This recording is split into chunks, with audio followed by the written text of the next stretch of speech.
Química es el nombre de este programa sobre temas de comunicación, cuya finalidad es el de encauzarlo a una mejor comprensión de los factores que involucran las complejas relaciones humanas.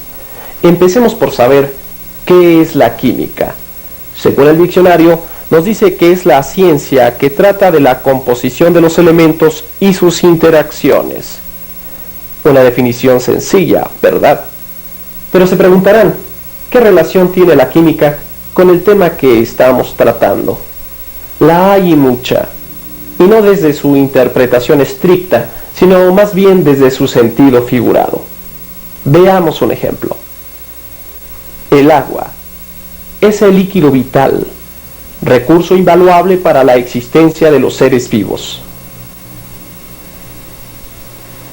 Analicemos su composición. Vemos que está formado por dos moléculas de hidrógeno y una molécula de oxígeno, H2O. Parecería tonto, pero es lógico pensar que el agua no sería tal si careciera de alguno de sus elementos.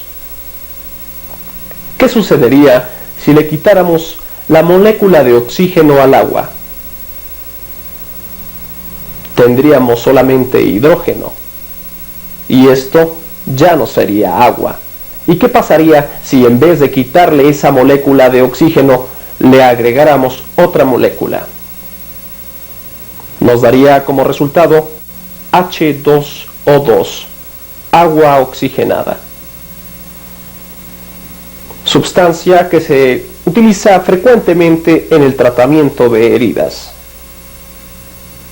Como hemos podido ver, si quitamos o agregamos algún elemento en su composición, nos daría como resultado un compuesto con características diferentes. Para nosotros, química no difiere mucho de la concepción antes citada, solo que en vez de que se trate del agua, pensemos que sea este un ser humano. Analicémoslo. Es un ser orgánico con características biológicas, fisiológicas y psíquicas excepcionales, provisto de una inteligencia y un lenguaje que le permite entender y comunicarse con el mundo que le rodea. ¿Qué más podemos decir de él para que pueda aspirar a la categoría de ser humano? Que sea un individuo con sensibilidad, por supuesto. Bien, ya tenemos definido en términos generales al ser humano. Y como en el caso del agua, si le llegase a faltar algún elemento, estamos seguros que no se trataría de un ser humano. Pero ahora hablaremos específicamente de la composición del ser humano según la actividad que desempeñe. Pongamos un nuevo ejemplo. Analicemos la química de un vendedor. Tenemos a un individuo común y corriente. Para obtener el compuesto vendedor es necesario presencia, entusiasmo, simpatía y conocimiento del producto. Estos elementos son tan solo las características básicas que encierran el perfil de un ser humano en una actividad específica, en este caso la del vendedor. Pero, ¿qué hay acerca de su personalidad? No importando la actividad que desempeñe, este puede ser agresivo, extrovertido, introvertido, disperso o indiferente, por mencionar algunos tipos de personalidad. Para nosotros, la composición de los elementos representa las características fundamentales de la personalidad de un ser humano. Un debido conocimiento de la composición de sus elementos ayudaría mejor a la comprensión en las relaciones humanas. El cómo soy y por qué. ¿Qué elemento en nuestra composición es el más predominante?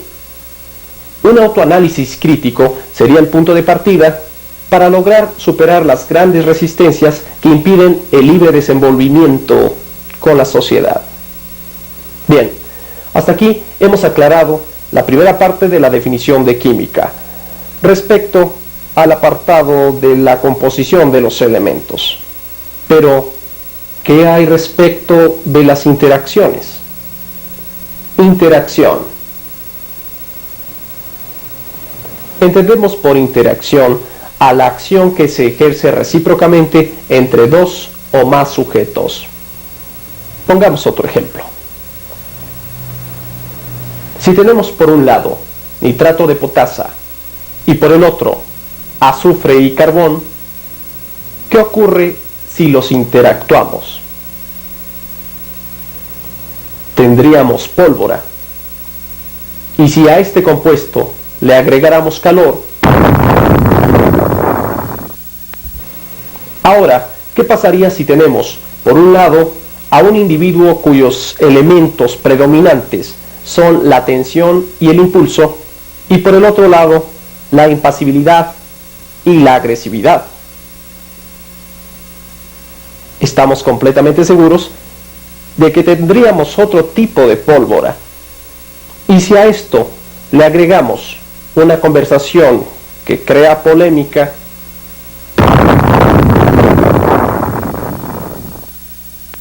es evidente que al interactuar elementos de una personalidad con otra, las reacciones pueden ser de diferentes tipos y magnitudes, desde la más armónica y compatible hasta la más violenta y peligrosa.